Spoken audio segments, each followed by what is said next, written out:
you know that it's good, and God gave you the vision, Yes. or the universe gave you the vision to execute something. You don't go around asking other people. They don't know what you know. They don't understand what you understand. Um, and so therefore it's your responsibility to get your people in alignment, your tribe in alignment in order to help you to do what you need to do. Don't go asking somebody else for permission to execute your dream. It is your dream. You execute it, and you get the people who should help you execute it. That's a bar. Born and raised in the motherland, chasing a better life. Story of an immigrant. Concrete pastures. Concrete pastures. Hello, family. Welcome back to Concrete Pastures. I'm Nancy Mlemwa-Sisi. I am super excited today. I have a special guest, but before I introduce him, I'm so excited and honored. Thank you so much to the Association of African Podcasters and Voice Artists. We have been nominated, this is mind-boggling for me, for the Diasporan Best Podcast of the Year. We've been nominated for that African Podcast and Voice Awards. I'm so humbled. And the voting is open. In order for us to bring it home, you guys need to vote. And we're asking for your support to vote for us to bring this home. You did this. We are here. I'm so grateful to all of you that show up every week, every month, every day to support us, to our guests. Oh my God, I am so beyond grateful for you. And we started this a year ago. It's just crazy that we're actually here. I can talk about an award, just being nominated. So yes, congratulations to everybody who's been nominated, especially in my category, being in the diaspora. I'm so excited. To all my Padbrick family. Oh, so excited.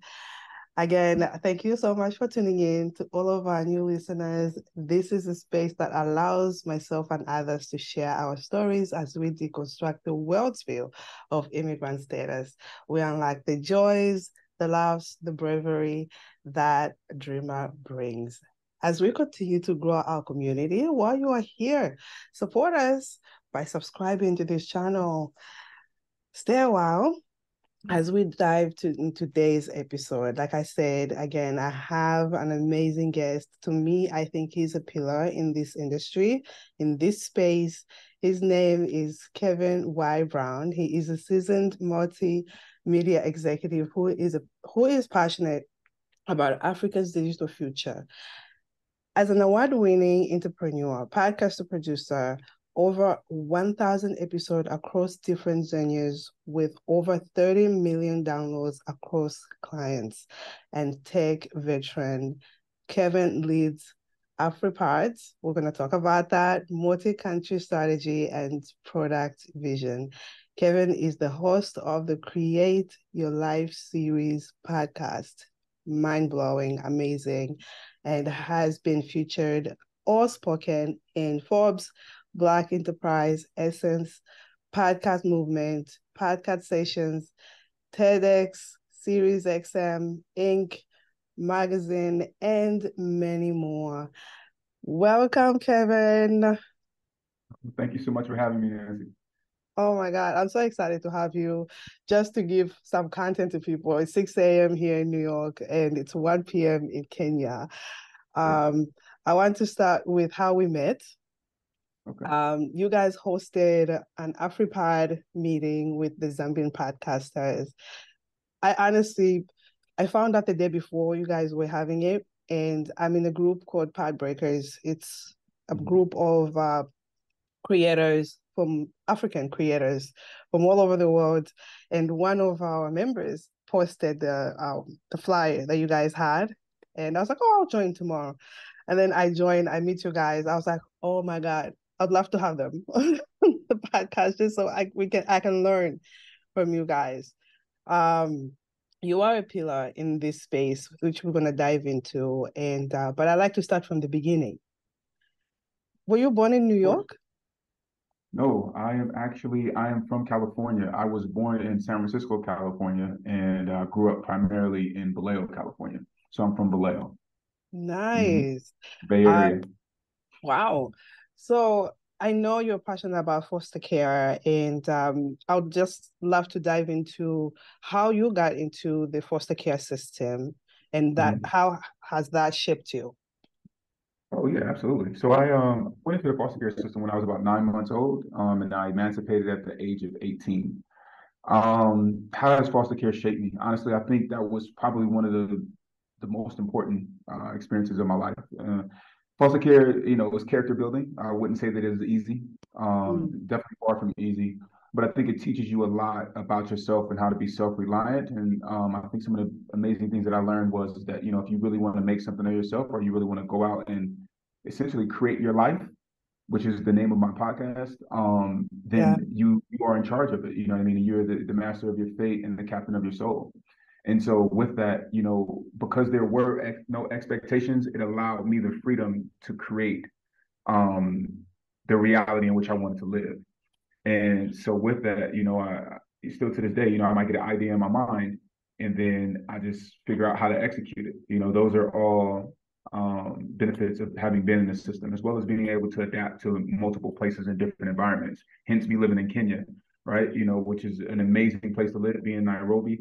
But I think that it's different from America, right? And it has Mhm. its pros and cons. The pros definitely outweigh the cons, but it's also just an amazing experience where I can honestly say that I can see in many ways how being in foster care actually has shaped me and helped me to be able to navigate unfamiliar territory with grace and also as a student, right? Because I think the biggest thing about living outside of your home country is being a student and learning how things are done there in order to be able to survive. And I think that that's directly correlated with moving from foster home, right? Like you have to learn how to adapt and how to exist in these different environments, in different homes and places. So foster care, it was character building to say the least. Wow. Um, I learned a lot about foster care when I came to the US. And Mhm. it's when I found out that you were in foster care, I was like, wow, I Mhm. see why he does what he does. And your show is very motivating. When I was Thank listening to it, I came out feeling like I can conquer the world in some way, not even kidding. And thank you. I actually picked it to listen to it in one of the days that I was feeling out of my alignment, and it just aligned me a little bit. I was like, wow, okay, now I see why he does what he does, and the passion behind what you do is encouraging. Because I said this, I think one of my first episodes, that your beginning doesn't have to define you, Mm-mm. and you actually have defined that that word for me. It's like your beginning does not have to define you. Just because you start from humble beginnings, because I started from humble beginnings, it didn't have to Mhm. define me. You can make your life, and it's exactly what you're doing, create your life, which is amazing. um how was it moving to Kenya, and what got you Uh, first of all to move to Kenya? Good question. So in 2000 on December 12th, I believe it was, of 2018, I left America to come to go to Senegal, actually. I basically selected six countries that five of the six countries I selected I hadn't been to. And so what I did was is I just took 6 months and just traveled throughout Africa. I just wanted to go and be around people that look like me and learn some of the history and understand the similarities. You know what I mean? Because we're the same people, just in different places, right? Like same DNA, different culture. I, is what I say. And so I was like, I want to go and I want to learn more, right? Like I've been to Europe, I've been to Asia, and these other places. Let me go and spend some time in Africa and about, learn about some of these deeper history of what it means to be black, what it means to be African, and see the different takes on it too from different countries, right? Like how everybody's doing things. And so I just set out. I spent 6 months traveling throughout Africa. I came to Nairobi for 1 week, ended up staying for 5. It was that great of an experience. And from there, I went back to America. And then I was like, man, you know what? I feel like, there's a lot happening in Kenya. I feel like I want to move there. I want to live there. I've always wanted to live outside of the country. And so I left. I took about 16 months, got my stuff together, got my things in order, put all my stuff in storage, and I left 2 suitcases and came to Kenya. Wow. So could you share like one thing you've learned about being on the continent of Africa with everybody? Relationships matter most. I have learned and I have observed how doors will open if you have the right relationships. And so, I think that, grants you merit to be a good person. And also, you got to network, you know what I mean? And that is, those are facts, and that to me, that's one of the biggest things that I've learned and that I appreciate too. You know what I mean? Like people want to sit down with you, have tea and actually break bread and understand you and have a conversation. And I think that's cool. You know what I mean? And so, and I think another thing too is people like to, they like to see you over a period of time. They like to get to know you. You know Yeah. what I mean? And again, which is a part of relationships, but they want to see you in different environments, see you around, and then they'll begin to open up to you and stuff like that. So it's that's a very big point, I would say, or a very big observation and experience that I've had living in Kenya and in Africa as I've traveled as well. No, that is so true. We love community. It's Mhm. what we're known for. Our tribe. We have to have our tribe. We have to have our Ubuntu, and Yep. that's how it goes. I'm glad you're getting into that. That's amazing. I think it's the only way to survive because it's who you know. In order for some doors to open, you have to Mhm. connect with certain people. You have to know who knows somebody else. But that's amazing. So I want to jump ahead and get into uh, where you are now. Okay, sure. How did you get into Create Your Life Create series? your life. Okay, so create your life are actually words that I said when I was about 16. I wasn't the worst kid, but I wasn't the best behaved, teenager. And I had this teacher, Miss Evans, actually, at Jesse Bethel High School, who, she wasn't I can't say that she was, uh, she's an interesting lady. Because I can't say that she was mean. I can't say that some of my friends had some different experiences, but I kept falling asleep in her class because I would stay up late. As a teenager, we're always up all Yeah. night. And so I fall asleep in Miss Evans' class, but I would do all of the work and pass her tests.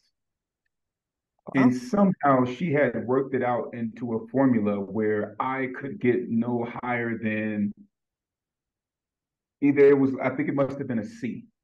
She had worked out the percentages in some way where I couldn't get higher than a C. And like for me, I didn't care about my behavior as much as I cared about what ended up on my transcript. And when she told me that, when I came to that reality, because she was doing some stamp system and all this other stuff, and I was going through some stuff at home as well. Um, and so what she did is she, I was just mad, and we had standardized testing that day. And so I walked out of the standardized test like I'm not taking this test like because I was upset, you know what I mean, that I was getting a C, when I had done the work in order to get higher marks. And I was walking around campus while everybody else was taking a standardized test. And my ninth grade photography teacher, mind you, I was in the 11th grade, I was a junior at this point, Miss Wilson and Mr. McKee, who was the vice principal, they were driving around in a cart, making sure all students were inside of their classes. Now, like I said, I would have some behavioral issues, but I wasn't like a bad student. So they were like, Kevin Brown, what are you doing? What are you doing outside of class? It was like, you need to go back to class. And I was like, I'm not going back to class. And it was like, well, why not? And I was like, because Evans is trying to give me a C and it's not fair. And so, they tried to talk to me a little bit about going back to class, and I was like, no. And so Miss Wilson, she was I forget what she was. She was somewhere in administrative at that point.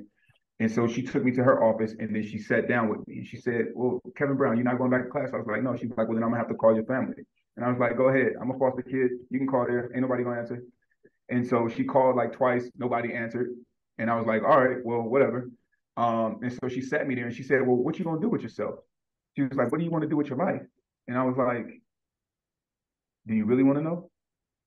And she said, yeah, I really want to know. I was like, you sure? You really want to know? And then she said, yes. And so I said, well, I want to move far, far away from here. I want to be happy every day. I want to be a host for MTV.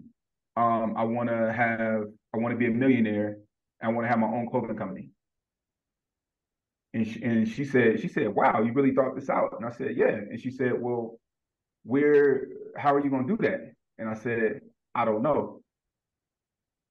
And I was like, but I just want to, create the life that I want. You know what I mean? And so, no, I think she was like, you can create the life that you want. Or we both said it was some type of collaborative effort, or maybe I said it, I don't remember. And so then she heard the passion in my voice and things like that. And she and I began to work on what I would call my exit strategy from, foster homes in California to, college in Atlanta. And what I mean by that is that we would work on, like she would help me like fill out my college scholarships. She even paid for me to apply to certain colleges. And then she taught me how to go out and be my own like resource and advocate for myself. So like, if I needed transcripts, for applications and stuff, she would walk me to the office to introduce myself to the person in charge. And at that point, it was Miss Garabato. Shout outs to Miss Garabato, amazing woman. And so Miss Garabato would, I would basically build a relationship with her and then be able to, get these things. These things that I needed, but she was teaching me how to do that with all of the administrators around the campus. So I was actually learning the skill set and didn't know it. I went to college in Clark Atlanta University in Atlanta, Georgia, HBCU. Shout outs to CAU. And even there, the skill set that Ms. Wilson had taught me, I used in order to graduate college debt free, which then I would later write a book about 10 ways anyone can graduate college debt free. And I created an online program that taught parents and students how to graduate college for free. And so I did that. And in 2019, I did, in those 5 things, I've done most of them. Like I was a motivational speaker around the world. So that was me being paid to be myself. I was a host for MTV for a little while. So I did that. I moved far away from home. I'm happy every day. Just haven't hit the millionaire part yet. But so, I'm in training and things like that in the child welfare system in America. And so I went, and before I went, I was like, you know what? Most people that I know don't really get to travel abroad, and experience stuff like this. So let me share this experience. And so what I did is I started blogging my experience in Japan. And what I would do, I brought my tripod, I brought my camera, and I would set it up or ask somebody to hold it. I would do like a quick motivational speech. And then, I was taking a ton of B-roll while I was there. And, and I went to about 7 different cities in 15 days. And that was the Create Your Life series. That was the birth of the Create Your Life series. So that was 2013 when I started recording. Wow. And so, I did it there. So Japan was actually the first series, and you can see it on our social media page at CYL series. You can see all of Japan, and also on our YouTube page, all of the Japan series. There's a Bahamas edition, or it's Japan edition, Bahamas edition, Dominican Republic edition, California edition. And then I done all of that, which was a ton of work. And then I never listened to him. And so I went on Ash's show, and I was like, man, this felt good. You know what I mean? It was nice. So after I got off the show, I was like, man, you know what? I'm just going to ask the show manager. The show manager actually called Ash and was like, this is the reason why you have a show. That's an amazing show. It's a good show. This young man is dynamic, da, da, da, da. So she had these positive things to say about me. So I was like, you know what? Let me just shoot my shot and see if if she'll pick it up. Right. And so if she'll take my show idea. So I took the Create Your Life series from, Japan, all of those different editions, and I brought it to her, created a PDF, a proposal, and stuff like that, and was like, can I bring this show here and do this show here? And so she said yes. And so at the same time, while I was being trained for the radio to be an on-air talent, I also was studying podcasting online. Okay. And so I spent probably like to date, I'm probably like well over 20,000 hours like working in podcasting. But I just started podcasting, taking my radio show and then putting it out as a podcast, and just getting everybody who I knew to be a guest on my show. I've interviewed like NBA champions, NFL champions, Adele Onyango, who's here in Kenya, Calvin G Money from The Mics Are Open, Beyonce's dad, Mr. Matthew Knowles, tons of people, right? And today we're almost at 200 episodes. Reach out to me wanting to, learn tips and advice and have their shows produced. So then I launched a company called Podcast Laundry in 2018. And so we began doing production for other shows and for other media houses and things like that. And so to date, we've done over 1,000 episodes. We've done over 30 million downloads for different clients. And during my trip in 2019, when I was traveling through Africa, I went and I spoke about podcasting at the Africa Tech Summit. in Kigali, Rwanda. And, I gave my presentation, and the original founder of AfriPods that came up to me, and after my presentation was like, wow, you really understand this. You know what I mean? I would love to recruit you to be the CEO of AfriPods. And I was kind of like, well, we can have a conversation and, see how things work out. And so, we went into discussions for a while, and then things kind of fizzled out. I went back to the States, packed up, came back. I do want to point out this, while I'm very flattered that you call me a pioneer of African, in the African podcasting industry, I also want to say that, you know what I mean, there were others who were here as well, you know what I mean, that are pioneers, you know what I mean, Oh who are yeah. homegrown, who are native. And so, I always like to shout them out too, you know what I mean? Not that you weren't, you know what I mean? Just, just out of respect and appreciation, because one of the things that I really value and that I really love is that everybody is so communal, and that we all collaborate, you know what I mean, instead of competing. And so it was always trying to show love to everybody. Yeah. No, I'm all for that. I'm all for that. Listen, this is part of the reason why I wanted to bring you, because you have so much knowledge, so much experience. There's just so much nuggets you just throw in there. I'm sitting back. I'm like, okay, just keep going. Just keep going. But in all of that success, when did you get to the point where you're like, okay, you felt like you've made it? Or was it the first magazine appearance? Was it when you first got on MTV? How was that experience? And when did you feel that? If I'm being honest, I've never felt like I've made it. I don't know that feeling is one for me. Because I feel like you should always be I'm an eternal student, and I'm always learning, right? And so I'm always up for a new challenge. And so like recently, like like every quarter I try to like find something new. Like last year I spent like 6 months in chess class, getting beat horribly bad, but I mean like horribly by like 5 to like 10-year-olds in chess, because I wanted to learn, right? And I think that's my approach to life is, find a new challenge, and learn something, as well as while you're continuing to perfect what it is that you're good at. But, you want to be a student. And so I don't know, I don't feel like I've arrived, I'm at a different level than I was before. But, the goal is to keep striving. I have this hashtag that's a personal one for me, which is feed your ambition. And so I feel like, I just keep, just keep going. You know what I mean? So I wouldn't say that I've arrived, you know what I mean? And I also wouldn't compare, right? Like, like what Of you just course. said, but that's not being on the same level. I think, I'm pretty sure there's some things that you do 10 million times better than I do. And, your focus might have been, you know what I mean, in a different place too, right? I think that's also one of the really beautiful things to acknowledge, right? Is that people usually become good at what they focus on. And so, at times, there was a time where I focused on basketball a lot, and that was like my thing, right? And it just happens to be that I've been focusing on podcasting for an extended period of time in many different facets. And so, I would say that I don't feel like I've arrived or that I made it, but I'm definitely in a better position than I was, and I can see the growth. But I want to continue that growth, so I'll try to stay as far away from I made it as possible. But and even when I hit the 5 out of 5 goal, I'll have another set of goals to go to. So I'm a person who's just going to keep striving. I don't know that that I have any plans to slow it down. Would you say you're an overachiever? Well, I think it depends on who you're comparing yourself to, right? No, to yourself, really. Like you always looking to I climb. think there are guys and gals or people who achieve. Got it. Well, I would say that for me, I try to operate in a place of excellence at the bare minimum. So whatever I'm doing, I try to do it well. And, I have a certain standard for myself, and I try to abide by that.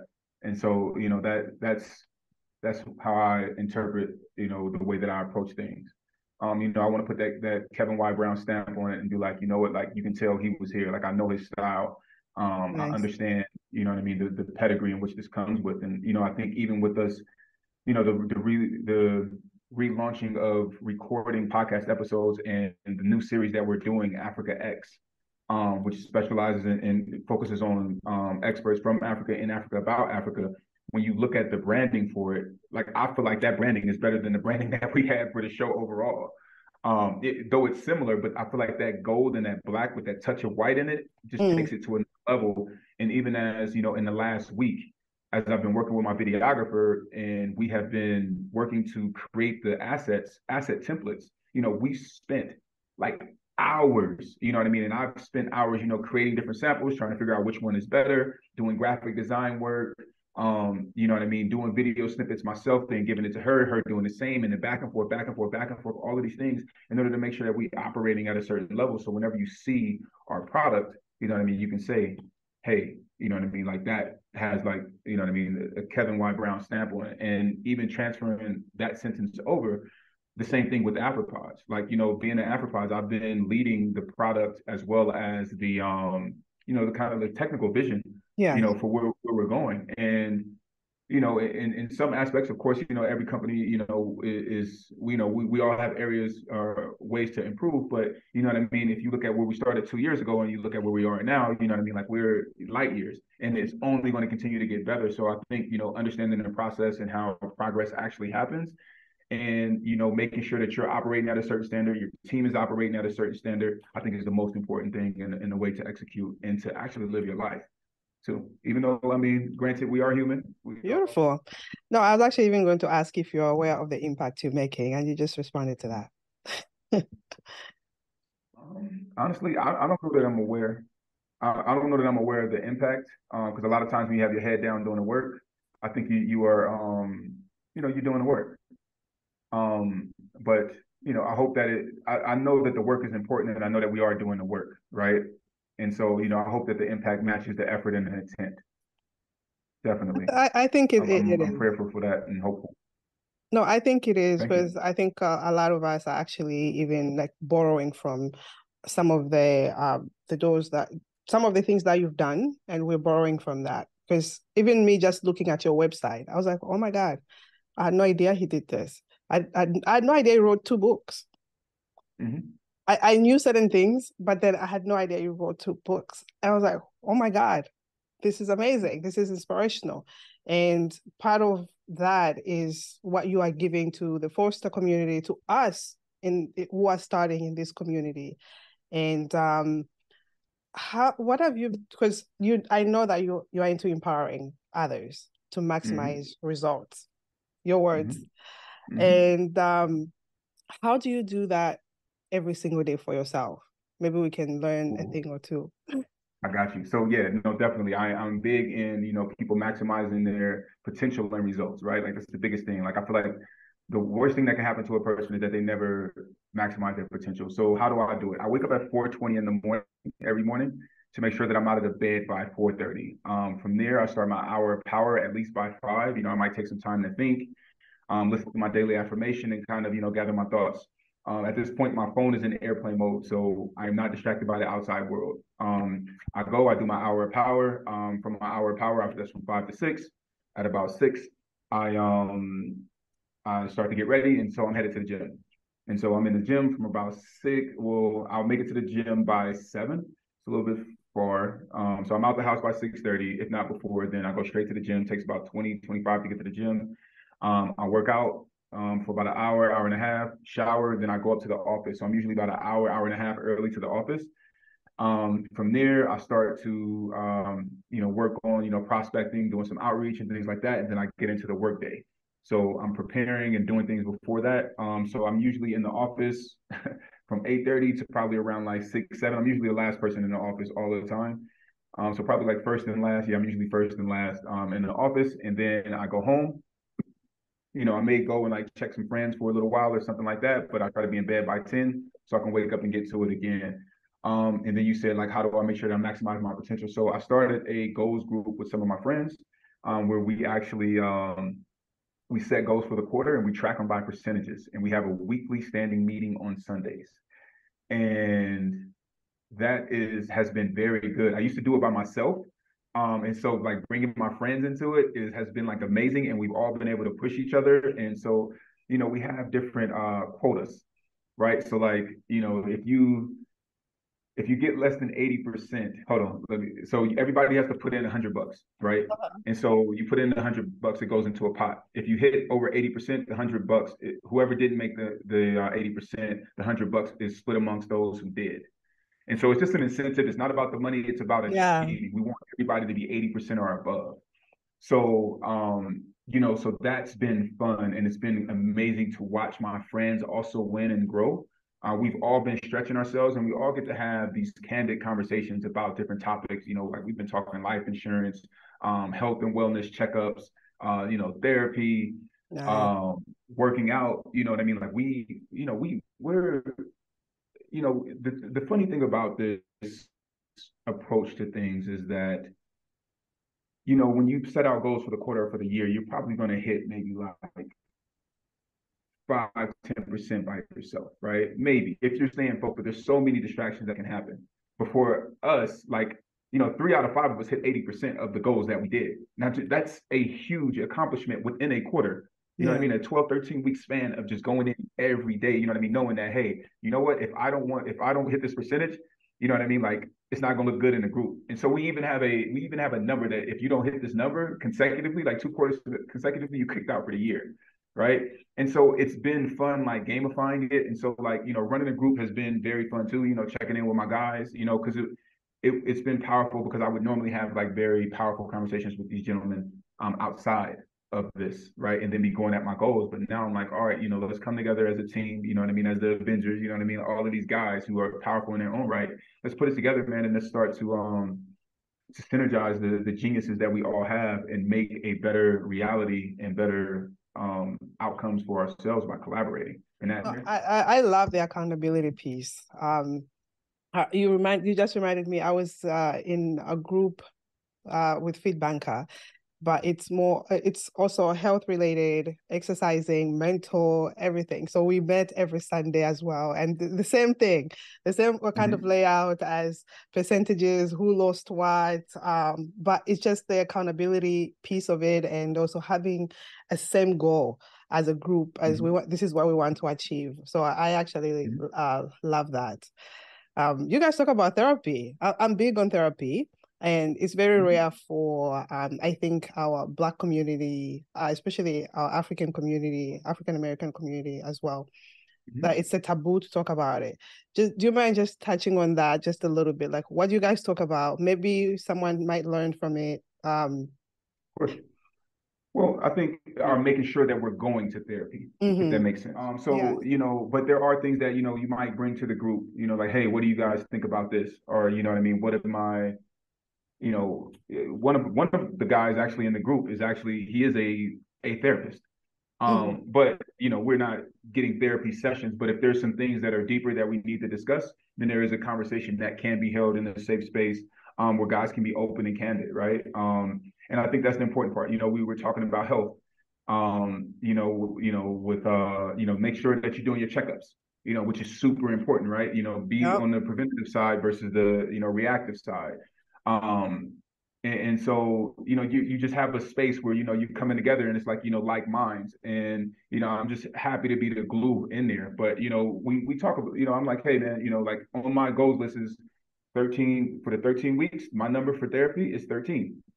So, I want to hit all 13, in my opinion. And that's the reason why there are percentages, like you'll get kicked out, because we're not going to lower the standard. Like realistically, I think everybody should be at 90.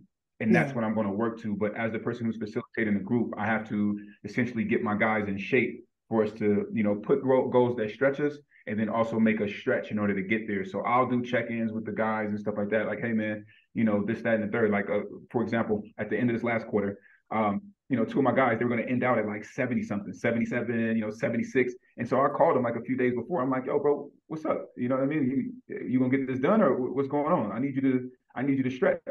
You know what I mean? And one guy I talked to, I got back from Portugal on a Saturday. I talked to him on Saturday night, and I was like, step it up. I need you to jump in here with me. And he stretched and he made it to 80. You know what I mean? And, the other one, my line brother, he made it too. You know what I mean? And he did his in a week. And it was a lot to focus on and a lot to accomplish in that week. But it's just, what can we all accomplish with that focus and that, and that positive affirmation of somebody having your back. Because also for me, there were a couple of things on my list that I had cold feet about. And so I actually had to call my line brother and talk to him. He like basically had to give me a pep talk in order for me to call this company in order to open up an account. But like he spent like 30, 40 minutes on the phone with me. I was like, man, I don't know why I have cold feet. You know what I mean? I'm feeling, I feel like this. I was like, I don't know, what the situation is. He's like, yo, man, it's okay. You know what I mean? It's all right to have these feelings. He was like, but you know what I mean? You're going to execute this, that, and other. And I was like, bro, I'm going to do it today. You know what I mean? I'm going to call you back in a couple minutes, da, da, da, da. And we talked for a while, even after that. And he was like, call me back when you get it done.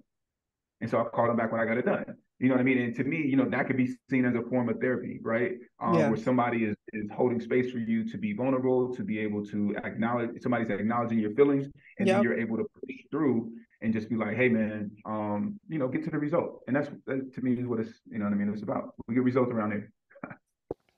Being an immigrant can be hard. Having been away from my home country for over 20 years has allowed me to experience these hardships firsthand. Throughout my journey, I've had a lot of challenges that were hard to bear. Juggling adjustment to a new country, obtaining my immigration papers, getting married, having children, establishing my career, and finding time for myself. Even though I've always had faith, I also relied on therapy, which gave me the tools to cope with the issues life brought me. My fellow dreamers, let's remove the stigma around therapy and normalize seeking help with today's sponsor, BetterHelp. BetterHelp offers licensed therapists who are trained to listen and help you. Go to betterhelp.com/concretepastures for 10% off your first month of therapy with BetterHelp and get matched with a therapist who will listen and help in as little as 48 hours. Oh, amazing, amazing. So I'm going to jump to your books. You already touched on one of them, which is 10 Ways You Can Graduate with No Debt. You already touched on that. Do you care to just expand a little bit? And the other one is 10 Successful Secrets you learned from the interview with Beyonce's father. It's actually amazing. I was like, this is genius. Like, you interview someone and you took that interview and turned it into a book. Mm-hmm. I haven't seen that. And just, do you care to share with us what actually inspired you? Because we get inspired from me talking. Me sitting here, I'm inspired. But to turn this into a book, what got you inspired to do that? I mean, honestly, I met Matthew Knowles randomly. I was at a conference, the Black Enterprise Entrepreneur Summit, and we sat down at the same table. And, he was working on some things, and, the guy who I knew, who's a gentleman, I guess a mutual acquaintance of ours, had talked a little bit about, podcasting, and I said, hey, can I interview you? I have all my stuff.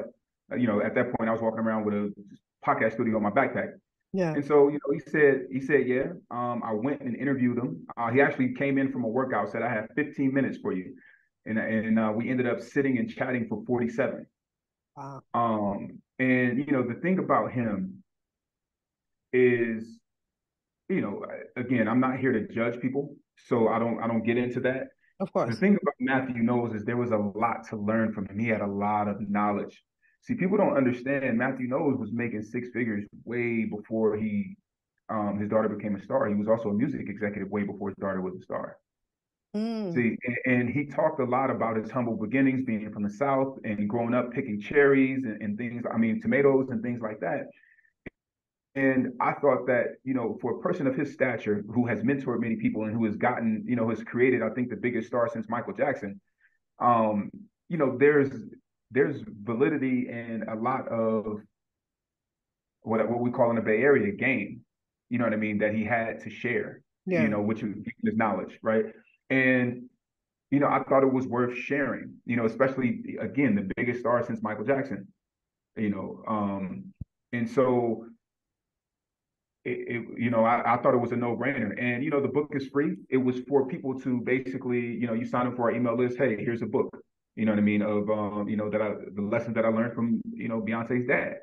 And those lessons were life lessons. Yeah. One of the biggest things, I can't quote them all off the top of my head because I wrote the book some time ago. But one of the best things that he said that I will never ever forget was that you don't go to people in order to, you don't go and ask somebody if your idea is good. You go to ask people for help with your idea.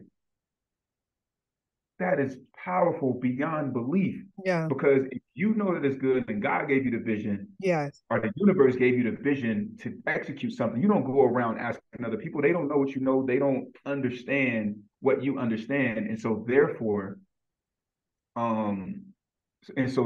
it's your responsibility to get your people in alignment, your tribe in alignment in order to help you to do what you need to do. Don't go asking somebody else for permission to execute your dream. It is your dream. You execute it, and you get the people who should help you execute it. That's a bar. Send me that quote. yeah, no, that like Oprah says, treatable moment right there. That was an accident, but that was definitely a bar. Yeah, no, it is important because the vision is in your head, and a lot of the times, even when I started this, it's still coming. Like nobody knows the plans that I have in my head until I like give it, because it's what's been downloaded in my head, in my system, in my spirit. You would not know I was going to be reaching out to you after our meeting. It's just I felt like I needed to reach out to you. Everybody who's been on this platform, I have to have that. It's like a nudge. And the more I don't even reach out to it, the more it nudges even more. So for you, so here's what happened. The 10 ways on how to graduate with no debt, because I wish I met you years ago before I graduated, because I needed to graduate with no debt at all. Oh yeah, no, I mean it's important. So I mean, graduating from college with no debt is, it's a mindset, right? And I think what you have to do is you have to go into school saying, all right, how do I minimize these expenses? I think one of the best ways to go about doing it is, you might want to attend the junior college. First, in America, I'm talking from an American perspective, is you want to attend the junior college, go to JUCO for 2 years, get very, very affordable first 2 years out the way, then transfer to a major institution. While you're there at the JUCO, get all of the scholarships and join the societies and things like that you can, so that you can have the money to go. Once you get to the university, I think one of the big things is to go ahead and look and build the proper relationships with the people who can put you in a position to be funded as a scholar. Like those are two of the bigger, actually three of the bigger things, because it's mindset, definitely, building relationships, and also, what the third thing was that I just said: mindset, building relationships. Yeah, I mean those are some of the pillars. Off the top of my head, I don't remember. I graduated college a little while ago. Yeah. But the book is on Amazon, and it's evergreen. The way that I wrote the book is evergreen, is that anybody can pick that book up and actually minimize their student loan debt. And I think one of the best things that happened to me about that book is I remember I was doing some speaking engagements for Spotify, and we were going to college campuses and things like that. And these college campuses, the students were like, "Oh my God, you're the guy who wrote this book." I had a young lady say, "Oh my God, you're the guy who wrote that book. I used that book. I got so many scholarships from that book, and I graduated, and I'm about to graduate with very, very little, to no debt." Nice. And so, like those testimonials of people actually, really using the tools has been amazing. And, I'm grateful to have had the opportunity to have that impact, and also grateful to be able to have went through the experience, myself, because having lived a life with no debt has also allowed me certain freedoms that my peers didn't have. And so I would say that I've lived a bit unconventionally due to that, and, something that I'm grateful for. Wow. No, like I said, I wish I met you or met the book many years ago. So you work for AfriPads, and that's how we actually met. Could you just explain what AfriPads is and how it's beneficial to all of us in this space? AfriPads is a Pan-African hosting and distribution platform focused on the African creator, on both on the continent and throughout the diaspora. Our mission is to build the largest library of African stories on the planet, while empowering African creators to take up as much space as possible and get paid for their genius. The work that we're doing at AfriPads is super important and beneficial, because I think the biggest thing that we do differently than others is we're focused on the African creator, and we are really, really, really involved in the creator space in the podcasting community. And what does that mean? That means that we have meetups like how we met you. We have meetups in different countries with different people, and we take in feedback from the creators on the ground and actually implement it into our tech and into our strategies in order to build a better ecosystem and industry. And that to me is what matters, right? It's building a product for the people on the ground that they want to use, and that is for them. So essentially, it's for us, by us, you know. Hold on one second. Wow. So how do we, because a lot of us are in this space, and for a lot of people, like my community, we want to know and learn how to monetize what we are doing. Like, how are you helping the people on your platform monetize their podcasts? Sure. So I think one of the biggest things is number one, AfroPods is free, Yeah. as opposed to platforms, right? So I think that's a way of alleviating some of the financial stress that creators have, when trying to figure out what tools to use, et cetera, et cetera. Ways that we're going about helping podcasters is that when we see podcasters who reach a critical mass of listenership and streams and downloads, we're willing to introduce them to advertisers and help them to go out and teach them even how to go out and fish for themselves, but also to help them, negotiate advertising deals. So that's one of the ways. But I think, one of the biggest things that creators need to have an eye on is ad revenue spend is okay, right? I mean, not ad revenue spend. Ad revenue is okay.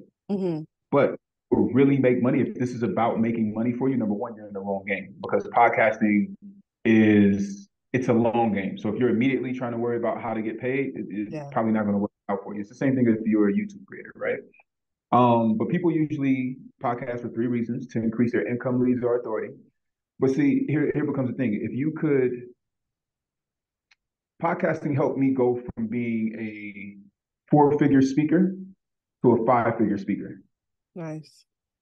By using my influence as a podcaster and a radio talent in order to make money in that arena. Plus, you can also create products and do coaching and all of these different things. You see what I'm like? I would encourage the creator not to be so focused on, oh, I have to make ad revenue, but to look at the other ways in which you can actually make money as a podcaster, because there are many, and there are many ways to market. So there's many ways to go about executing for podcasting. Yeah. And so I think that's, the real thing about it is everybody, a lot of times people are like, oh, how do I make money? How do I make money? And it's like, bro, you don't have a community. You don't have an audience. You haven't put out any episodes yet. Like, you know what I mean? Like, this is going to take some time for you to build up. And so it's important for you to understand that. Like, one of my first questions for anybody, when I'm on the production side and someone coming to me and saying, hey, I want to do a podcast is, what's your goal? In 6 months, what makes this a worthy investment for you? And you need to understand that, because, like I said, income, leads, or authority is the reason why people podcast. So if it's about income, then your show is going to sound a certain way and your calls to action will be different. If it's about leads, then your show will sound a certain way and it will be about, your calls to actions will align with that. So it's very important for you to be very clear on why you're doing this and how long you'll give yourself, I guess, quote unquote, before you make money. And I think that may not be the best way to go about it. But it is a long game, and it's one that you're going to have to be patient with, as well as diligent, for sure. So when you were talking, all I could think about was, who did you follow with your blueprint? Like, whose blueprint were you, following? Or because a lot of us, before I started this, I was looking at Oprah. I was looking at so many people in the industry as to learn a lot, just to learn. I was just like a sponge, just like you. I was learning podcasting before I even launched my first episode. Like, I spent so many hours learning, so many hours. And what was that for you? Whose blueprint were you following, or who were your mentors in this space? So I studied a lot of YouTube. When I became obsessed, and my radio show was at 5:30 to 6:30 EST at the station.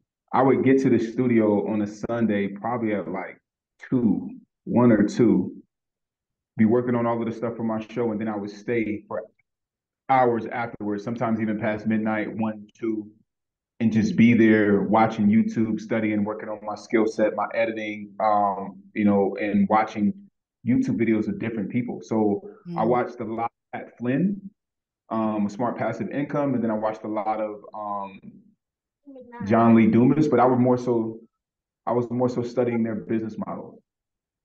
And so but I spent a lot of time on YouTube. Even now, I would say that the majority of my time is still spent on YouTube, like learning from people and just learning different random skill sets. So it really, realistically, a lot of my blueprint is a hodgepodge of other people's stuff and things that I learned over the years, right? Like I already knew how to market because I spent time as a motivational speaker, and that's what you have to do. You have to market your product, which is yourself. And then when it came to like branding and stuff like that, well, I'm a clothing designer by trade, but I also had to take, design classes and typography classes and graphics and all of these things. So I know how to use all of these programs before Canva and all of that stuff. So I had this skill set and this eye because of how detailed my teachers were and things like that. So a lot of it was that. And then in terms of being able to speak on the microphone, you know what I mean? Like, just being a confident person, you know what I mean? So being able to,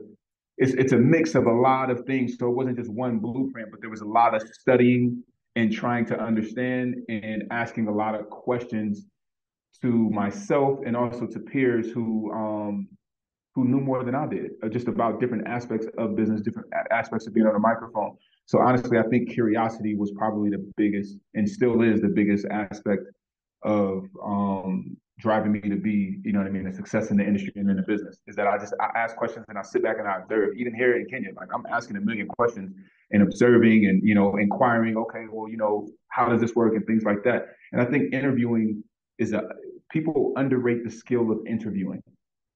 You know what I mean? Because even when I talk about Beyonce's dad, Mr. Matthew Knowles, he said he had 15 minutes for me because he thought that I was going to go in there and ask him about his daughters. At least this is my interpretation, when he figured out that I was there to really learn from him, that's how we got to the past the 45-minute mark, is because he, wanted to talk about his experiences and the things that he's contributed, you know what I mean, to being a music industry mogul, right? And creating, again, the biggest star since Michael Jackson. And so I think that, you have to understand people. You have to understand who you're interviewing. That's a big part of podcasting. And then you also have to understand that your podcast is not about you. Your podcast is about your listener. You know what I mean? And you need to make your guests feel as comfortable as possible for them to be able to open up and give you the nuggets, the tangible things for the person who is on the listening end to be able to receive and to use in order for them to go out and create their best life and get the results that they've always dreamed of. And to me, you're in service when you're hosting a pod, and that's the important part. And I think a lot of people miss that, but you're in service. I want to thank you for being bold to create such a great life, a great blueprint for all of us to take from. And my last question to you, with all of these achievements, you being in all of these magazines, really creating your life to the way that you wanted, even though it's 4 out of 5, according to you. To me, it looks like it's 5 out of 5. Thank you. Do you feel fulfilled at this point in your life? Define fulfilled for me. More like if you found your success, you found like, I'm okay being here. I don't, like at this chapter in my life, I'm good. I know you want to achieve a whole lot to give to the community, to be of service. But do you feel, if something had to happen today, God forbid, do you feel you've been able to accomplish everything that you wanted to accomplish at this point? And you feel fulfilled? I haven't accomplished enough yet. Knock on wood about what you said before, but no, I think that no, there's more to be done. There's more work to do. So it's important to stay humble, stay active, stay confident, and still be in service. The work is not done. Nice. You, sir, you've been very generous to me and kind, and I'm so grateful for you taking time, and it's such an honor to have you. I wanted to give you your flowers for everything that you've been able to do for us in our community and that you continue to do. How can people support you? How can we find you? And how can we find the incredible show that you have, Create Your Life series? Oh no, absolutely. Thank you so much, and thank you for giving me my flowers. I really appreciate it. Sometimes we're just doing the work and we don't get the acknowledgement, but you still, without the acknowledgement, you still keep doing the work and hope that it impacts others and that others see it. You can find me on all social media platforms at Kevin Y Brown. That's Y as in yellow, so Kevin Y Brown. But the podcast is more important than I am. At CYL series on Instagram. It's the Create Your Life series. It's on all streaming platforms, but please listen on AfriPods. If you're a self-starter or a person who wants to become a self-starter and, is looking to live life on your own terms, this is the show for you. And especially tap in because we are highlighting amazing people who are on the continent of Africa trailblazing. And I think that this Africa X series, it looks good. The content is great. And I'm excited to see where it goes. We're having some discussions, and I'm really, really, really want to see the impact and how this blows up. So, join. Please like and subscribe, and follow our social media pages and follow the podcast. It's more great content to come. I promise you. We're not gonna let our foot off the gas with this one. This is a really, really good. It's been received very well. This series, and I'm excited. And it also lends to the vision of why I called it the Create Your Life series versus the Create Your Life podcast, right? Because I knew that later on in 2000 and whenever 13, I knew that it would grow legs, you know what I mean, and that we would be able to do a focal series like this. And I'm excited for how we'll be able to help amplify the amazing work that people are already doing. I receive it for sure. Thank you so much. Pleasure. Yes.